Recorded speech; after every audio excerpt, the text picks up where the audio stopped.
Welcome to another video. So today I thought I'd do something slightly different. Usually I prepare a deck and try to create a visual presentation of the idea that I wanted to share.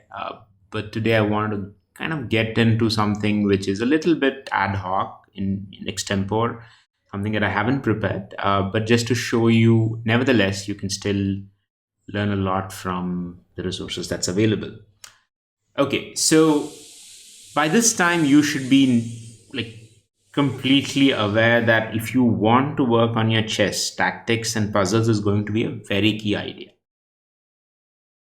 But what if you want a little bit depth in that? Like you try and do puzzles and you're caught at a particular level, you've plateaued, let's say. What do you do in that case? If you ever hit a point where you're not able to break through, then the best way is to kind of go deeper. And one of the best ways to do that is to start doing puzzles of a particular theme. Okay, now how do you get to that? So first let's see where this is available. So if you have a Leeches account, you can go to the home page, go to puzzles, click on puzzle dashboard, and within that you will be able to see puzzle themes. And here, Leeches has a mix of about 3.6 million puzzles divided by different kinds of puzzle themes. And since we have always spoken about motifs, what I'd like to look at is capture the defender. As one example, the same, whatever I'm trying to tell you here is going to be applicable towards the other motifs as well. Okay. Now, in chess, a motif is nothing but a pattern that repeats. You can always check out the previous video that I did about different types of motifs. Right? So this is a pattern that repeats. Capturing the defender is a pattern that repeats in chess. Leeches has about 31,000 puzzles, which is adaptive. So which means the puzzle that your rating is going to pull in is what you want to do. Okay, now one word that, or rather a point to remember before we start doing the puzzles and learn this live is to always remember that intelligence is the idea of finding differences between similarities and similarities between differences. So how do we apply that here? You're going to see a lot of puzzles. In that, they're all puzzles. That's the similarity. The difference is that not all puzzles are same. Some puzzles are probably slightly different because they have a different motif, they have a different theme. And in this case, every single puzzle that you have has something common, a common pattern, a common motif, which we characterize as capture the defender. So if you learn how to identify that, to intuitively understand what capturing the defender is, it's going to make your puzzle rating go up whenever you see something like this, even if you're not able to actually name it. So let's get going. So what is remove the defender? So if you look at it, usually remove the defender or capture the defender has a couple of attacks going. So bishop is attacking the bishop and queen is attacking the queen. So your job when you're solving puzzles of capture the defender is to identify these red lines, the attacks that you have, and also understand that the ones that are getting attacked, they have an interrelationship. In this case, the queen is supporting the bishop. So what do? You capture the bishop first, then the queen is just going to capture it back, and that will be an exchange, and that doesn't serve our purpose. But when you capture the queen, it's not the bishop that can capture, it has to be some other piece, in this case a pawn, and therefore suddenly this bishop on e6 turns into an apple with no support, and therefore you can capture it back. Let's take another example. So what are the attacks here? So I have one attack which is knight takes knight, and there is an X-ray attack of a bishop taking bishop. So now the question is, if I take the knight and if he takes the queen, what do I do in that case? So there has to be something here which is going to allow you to play this slightly different. So if I take knight, then the bishop is an apple, and if he takes it back with his bishop, let's say if he just captures it back, then you can take the bishop. But if he takes your bishop, then you have a problem. And the problem could be that you can actually give a check. Okay, I think I get it. So bishop takes knight here, and you have an apple which you can capture. And if he captures, it doesn't matter, you just take it back. Okay, let's look at another one. You have an attack, and you have a support.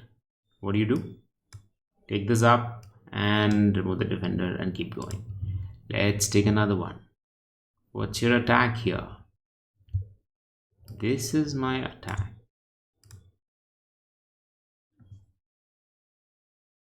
Okay, so I have two attacks. One is attack on the bishop that's supported by the knight, and the other one is this. So what do?